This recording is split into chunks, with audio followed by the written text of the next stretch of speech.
Hey guys, today we have the keys to the 2026 Kia Seltos and we're gonna do a little review on it. So starting off, car, as I just said, it's a 2026 Seltos. It is the base model, which is the LX trim, I believe. Yep, the LX trim.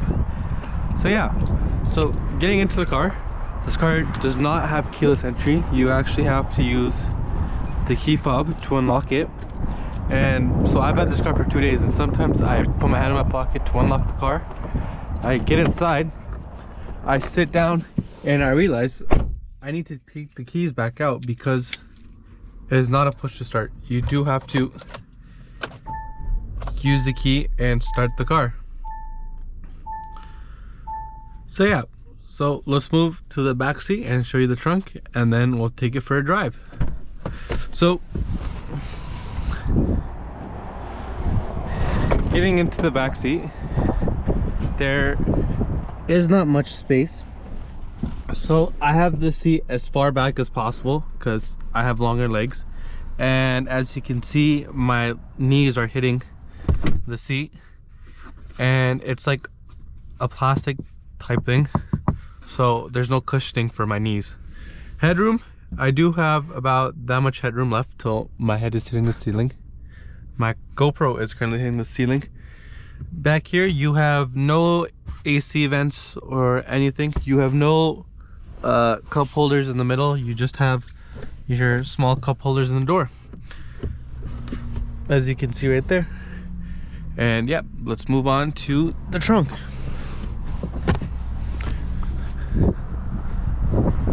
So the trunk is not automatic. You have to lift it up, and obviously you do have a smaller trunk space. Down here you do have your spare tire and everything.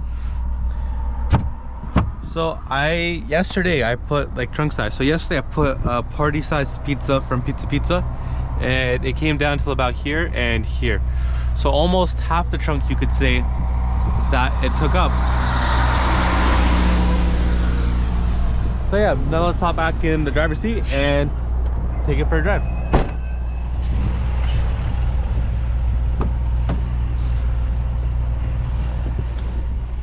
So your seats are cloth seats, and you also have manual adjusting seats. As you can see, I'm as far back as possible. And yeah,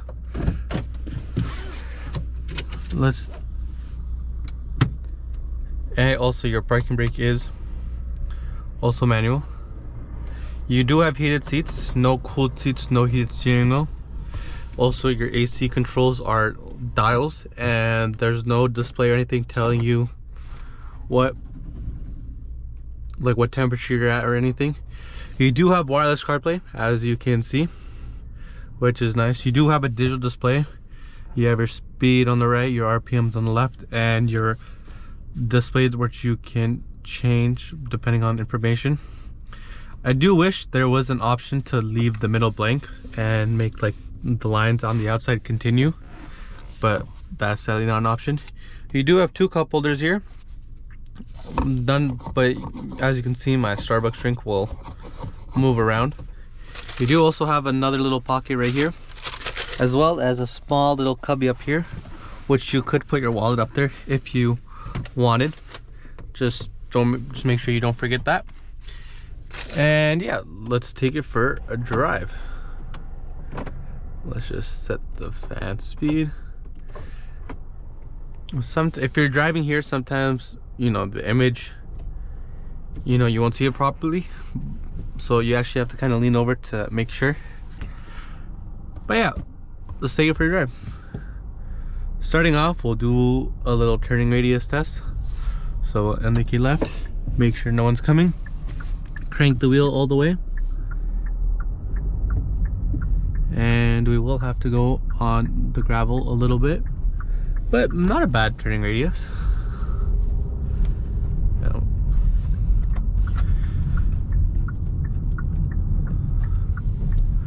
So yeah, I've had this car for about 2 days now. I put almost 200 or about 200 kilometers on this car since I picked it up, and I'm currently going to drop it back off. So yeah, so some things I have noticed is, you know, with the key to start, like my knees, like if I'm moving them, I will be hitting my keychain. If you have a larger keychain, if you just have the key, which I doubt no one's just gonna have the key, you know, they're gonna have their house keys and everything, you know, that will be an issue. My legs, as you can see, are hitting it. And with the seats this far back, you know, I still hit the wheel a bit. Obviously I could lower my seat, I just didn't.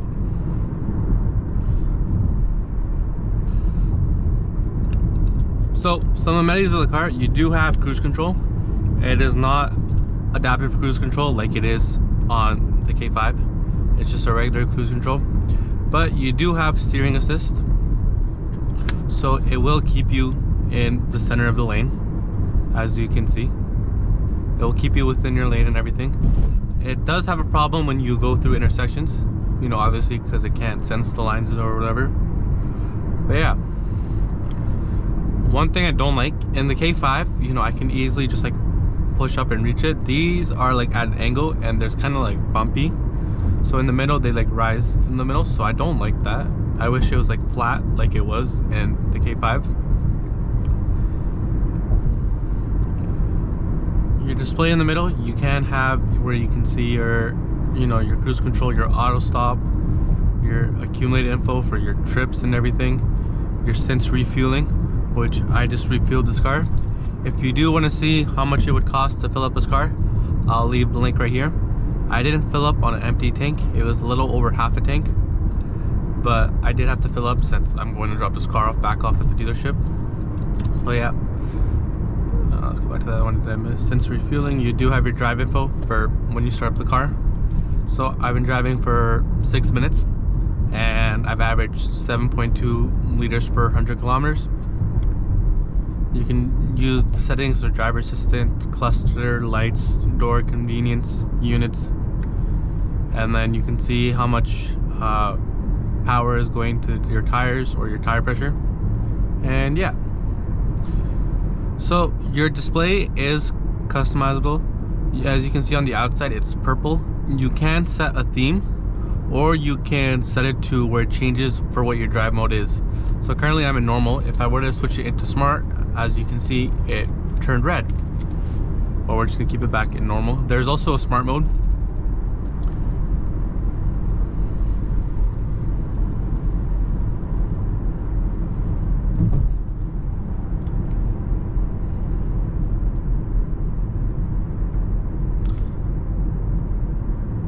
Another thing I did want to mention is that there is no sunroof.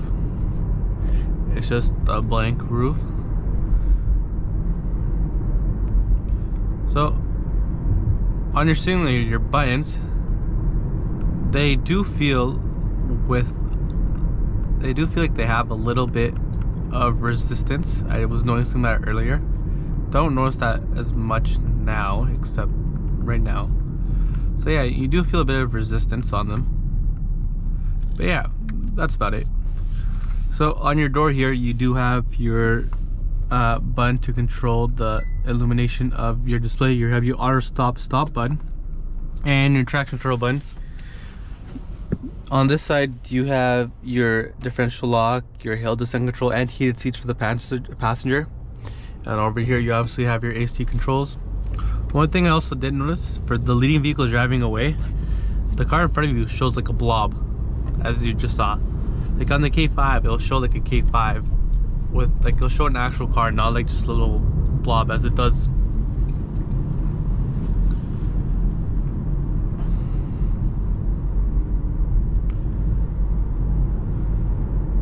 So you also do have your 12-volt outlet, your USB ports, and the USB Type-C port as well, if you did want to charge your phone.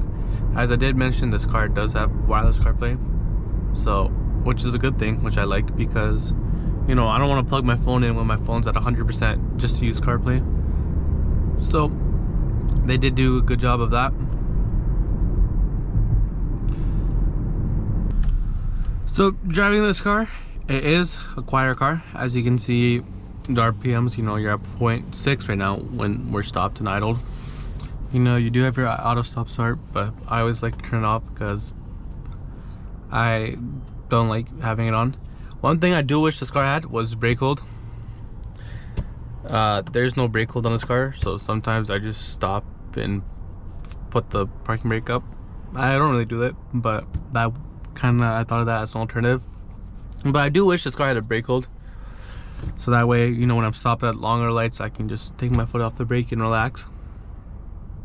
But unfortunately, it does not. On the left side here, you have your lock, unlock, your mirror controls, and all your windows controls. So only the driver's is the one tap to go down, not to go up. So just going down, you can tap it all the way and it would automatically go down by itself.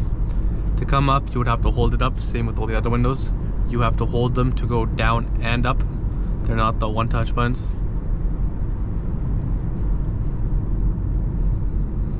Another thing about the display, as you can see, the bar on the outside is brighter than the ones on the inside.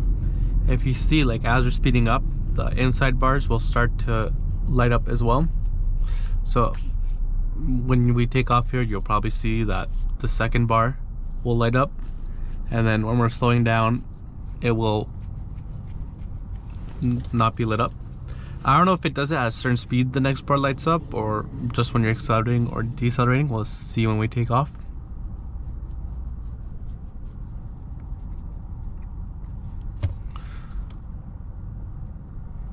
So right here, you do have the pause back button.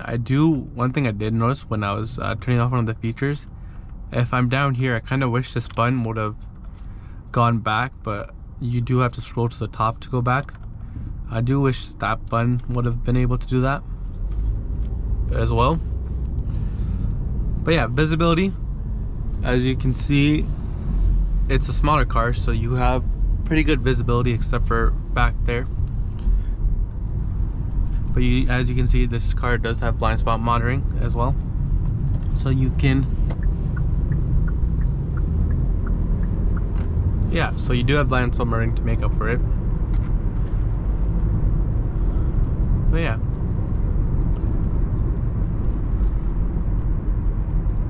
so we'll pull into this plaza, we'll show what it is like to park this car, and then we'll end the video there.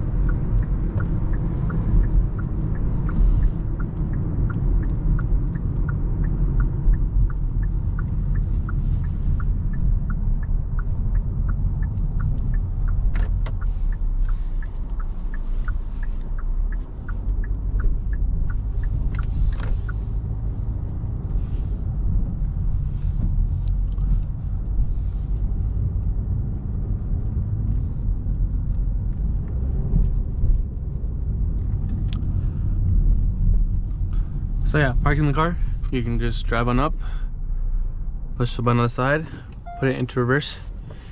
Your camera does pop up.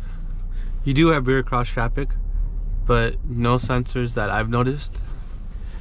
And your camera isn't that high resolution, but it does get the job done. And then you can just put in park, put your parking brake up. Sometimes I do realize when I'm putting the parking brake up, I put it up and then I let it go and then it falls back down and it doesn't engage. So that is a thing. And sometimes the button doesn't want to push in for the parking brake, so I'd have to use two hands to activate the button. But yeah, if you guys enjoyed this video, please leave a like and comment down below and subscribe, and I'll see you guys in the next one.